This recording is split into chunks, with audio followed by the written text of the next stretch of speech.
जे धरण 50 वर्षापासून आहेत मातीचे, त्या धरणाचं धरण सुस्थितीत आहे। सर्व उपनगराला, ठाण्यापासून नवी मुंबई, बोरीवली सर्वांना पाणी मिळत आहे। मग आताच 700 कोटीचं काम 1400 कोटीवर नेऊन त्या कंत्राट सुद्धा तेच घशात घालण्याचं काम महाराष्ट्र सरकार, या राज्याचे प्रमुख, सिडको हे सर्व मिळून का करतायत, तर यामागे गैरप्रकार होत आहे हे स्पष्टपणे या ठिकाणी दिसत आहे। तुम्हाला मी यापेक्षा अधिक सांगण्याची गरज नाही। महाराष्ट्रामध्ये हे घोटाळेबाज, कमिशनखोर, टेंडरबाज सरकार हाकलल्याशिवाय महाराष्ट्राचं भलं होणार नाही। रोज आम्ही अशा प्रकारचे घोटाळे काढतो, पण चंबळे काय म्हणतात, गेंड्याच्या कातडीच्या सरकारला वरून वरही आका आणि खाली यांच्या हातात अधिकार असल्यामुळे हे ब्र सुद्धा बोलत नाही।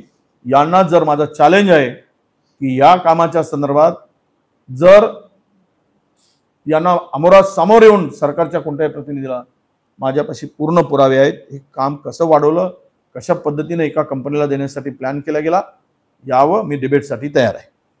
मला जी माहिती मिळाली आहे, हे निवडणूक फंड म्हणून 200 कोटी रुपयाच्या कामात 200 कोटी रुपये मागितल्याची माहिती माझ्याकडे आहे।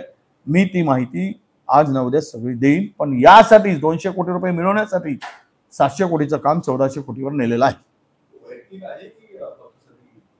तो आता वैयक्तिक काय, पक्ष काय, बजेटच 10,000 कोटीचा आहे असा सगळी चर्चा आहे निवडणुकीचा महाराष्ट्राच्या।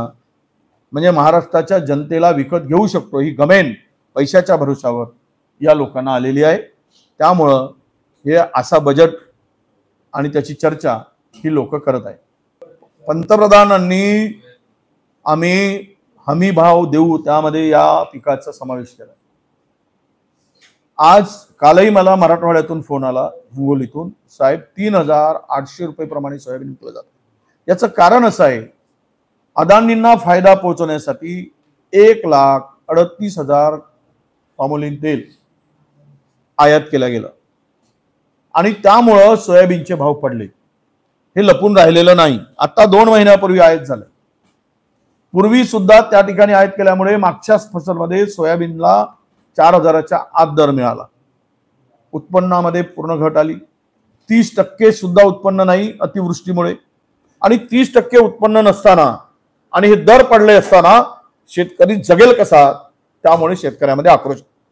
शेतकऱ्याला उद्ध्वस्त करण्याचं पाप या सरकारने केलेलं आहे। 3,800 रुपये दर 2014 मध्ये सुद्धा नव्हता। आज जर शेतकरी आक्रमक होत असतील, सोयाबीनला आग लावण्यापेक्षा या सरकारला खऱ्या अर्थानं मंत्रालयाच्या खाली खेचून आणलं पाहिजे। त्या खुर्चीवर बसण्याचे लायकीचे राहिले नाही। महाराष्ट्राच्या शेतकऱ्याला सर्वाधिक आत्महत्या होण्याचं कारण काय असेल तर या सरकारची भूमिका आहे, केंद्र सरकारची भूमिका याला जबाबदार आहे।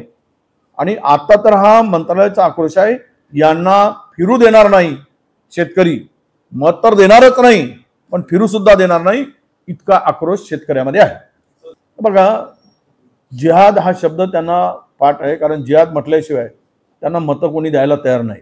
भाजपाला जिहाद, मस्जिद, हिंदू मुसलमान, भारत पाकिस्तान हे म्हणावंच लागतं। हे म्हटल्याशिवाय त्यांना मतं मिळू शकत नाही। त्यांच्या डिपॉझिट गोल होतील हे जर 4 शब्द वगळले तर डिपॉझिट जाईल त्यांची। हे 4 शब्द वगळून दाखवा म्हणा, लव जिहाद, जिहाद,